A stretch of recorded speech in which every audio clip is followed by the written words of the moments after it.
Uh, I have a learning experience on so many films, and I learned the most because I make a lot of mistakes, but I never make them twice.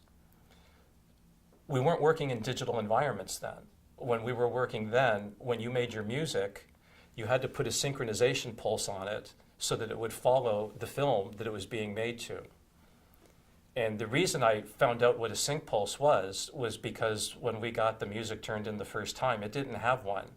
As we were on the mixing stage, Gary Bourgeois turns around and says, yeah, this ain't lined up. He says, there's no sync pulse on this.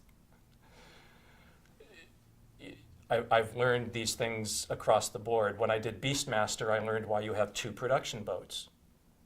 Because when one production boat goes this way, the other one needs to go the other way.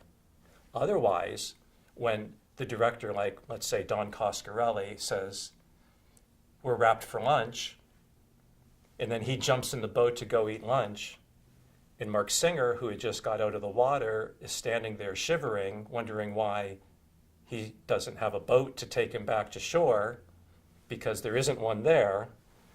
The first thing that, let's say, Mark Singer does is get out of the boat, run over the director, and start to beat the holy out of him.